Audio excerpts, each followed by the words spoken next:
Hotel blue डायमंडचे managing director Prabhakar Pant Kirloskar होते. त्यांचे फोन पुसायचा. ते म्हणले DS मुंबईला. म्हटलं जातो मी, मुंबईचे फोन पुसायचा धंदा माझा चालू आहे. मग ताजला जाणार का? म्हटलं का नाही, जातो ना, ताजला जातो.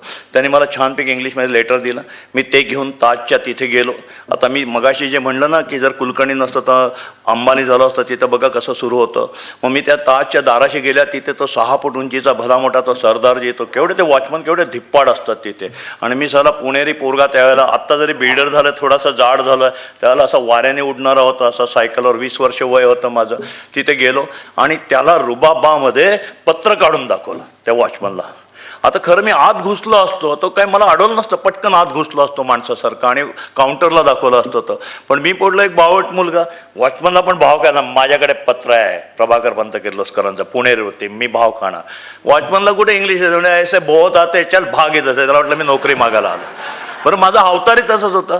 माझ्याकडे त्यावेळेला माझ्या वयाचं कोणी आहे की नाही माहीत नाही. माझा जन्म 50चा, 66 साली, जे 66 साली वाडिया कॉलेजला असतील, म्हणजे 50च्या जन्माचे कोणाचे असेल त्यांनाही मजा कळेल. 1966 ते 1970पर्यंत आम्ही वाडिया कॉलेजची पोरं किंवा जनरली सगळे कॉलेजची पोरं पॅन्ट बेल बॉटमची घालायचं. मस्त एक डिझाईन होतं, गुडघ्यापर्यंत टाईट आणि गुडघ्याच्या खाली पायजमा असं लोंबकळणार, अशी ती फॅशन होती. ती झालं बेल बॉटमची पॅन्ट. ती झालं कधीतरी त्याला इस्त्री आयुष्यात करायला लागायची. असं सुळसुळीत कापड असायचं. धुवायचं नशीब आम्ही महिन्यातनं एकदा, जुम्मा पण नाही, महिन्यातनं एकदा ती पॅन्ट धुतली जायची. आणि याला इस्त्रीची गरज नाही. त्यामुळे जे पण त्याच्यातच सुख होतं. गरिबातलं सुख तेच होतं. माझ्या लहानपणी माझ्या चड्डीला आईने रफू केलेला असायचा. तो कधीच कोणाला कळत नाही. आईची माया होती त्याच्यामध्ये. प्रत्येक रफूचा धागा आईने केलेला असायचा. तसंच ही बेल बॉटमची पॅन्ट, वरती बुश शर्ट, खाली ती टांगेवाल्यासारखी बेल बॉटमची पॅन्ट, पायामध्ये रबरी स्लीपर, हातात चांबडी बॅग आणि रुबाबात त्याला दाखवतात जणू काय मी कोणी 5 स्टारमध्ये राहायला ना श्रीमंत क्लायंट आहे. त्या वॉचमॅन आहे, बघ माझ्याकडे पत्र आहे. तर म्हणलं जाओ भागो इधर से.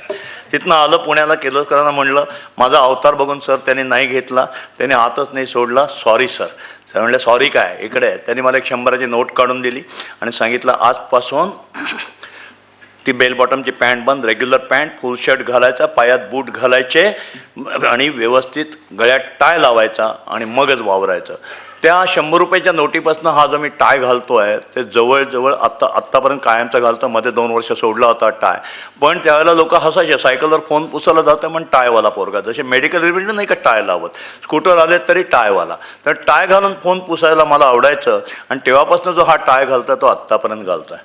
मध्ये 80-81 साली बिघडलो होतो, बिल्डर झालो 80 साली. मग बिल्डरच्या ड्रेसमध्ये गेलो. आमच्या साली बिल्डरचे ड्रेस जे 80चे होते ते आत्तापेक्षा जरा बरे होते. आता पण दर बिल्डर्सला इथंसुद्धा कोणी असतील तसे ड्रेस घालणारे, तर बाबांना बिझनेस करायचे असेल तर तसे ड्रेस घालू नका, पण असतील तर हरकत नाही. प्रत्येक बिल्डरच्या फर्ममध्ये हे सांगतो. मग आमचा बिल्डरचा ड्रेस कसा होता, छान होता, त्यावेळेचा वेगळा होता, तो घातला 80 साली. पांढरा सफारी, व्हाईट सफारी सगळा, वरती व्हाईट, खालती व्हाईट, पायात चकचकणारे पांढरे बोट, इथे रेबॉनचं गॉगल, 5-5चं पाकिट आणि मस्तपैकी हातात ती सोन्याची साखळी आणि असं फर्स्ट क्लास तसाला बसायचं. तर गिरायकाला असे कित्येक पूर्वीचे बिल्डर, मी तर नाव नाही सांगत, एक तर बिल्डर पुण्यातला खूप मोठा बिल्डर होता, टिळक रोडला ऑफिस होतं. असं मस्तपैकी तो 5-5चं सिगरेट ओढायचा. सर मला तुमच्याकडे फ्लॅट घ्यायला आलं. आता बिल्डर म्हणल्यावर म्हणलं ना क्लायंट, पहिल्या मजल्यावर मार्केटिंग ऑफिस. सर काल फ्लॅट घेतला, पैसे भरायचे. दुसऱ्या मजल्यावर अकाउंट ऑफिस. अरे कसे काय बिझनेस करायचे तुम्ही, अशा सगळ्या सिगरेटचे धूर सोडत. पुढे ते नंतर त्या पांढऱ्या सफारीची वरची 2 बटणं निघालेली. मला कळत नाही सफारी घालणारे वरचे 2 एवढा जाडजोड कोट घालून त्यांना काय गरम होतं का, वरचे 2 बटणं का काढतात. अरे म्हणलं आता शाहरुख खान सुद्धा, तुम्हाला माहिती आहे का, पूर्वी शाहरुख खान असा सारखा उघडा राहायचा, सगळी छाती दाखवायचा. आता शाहरुख खान सुद्धा त्याला लाज वाटायला लागली, तो शर्टाची बटणं लावतो. अरे शाहरुख खान व्हायचं असेल तर स्वतःच्या बायकोसमोर हा ना, ग्राहकाच्या समोर बटणं कशाला उघडी टाकता. एक साधी बिझनेसचा रूल आहे.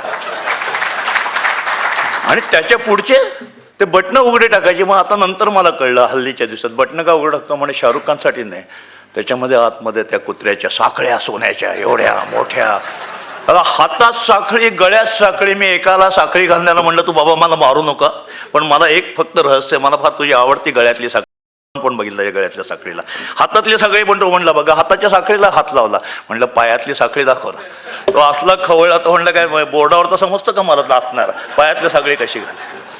आता अशा प्रकारे तुम्हाला या छोट्या मोठ्या गोष्टी असतात, ह्या बघायला लागतात, करायला लागतात.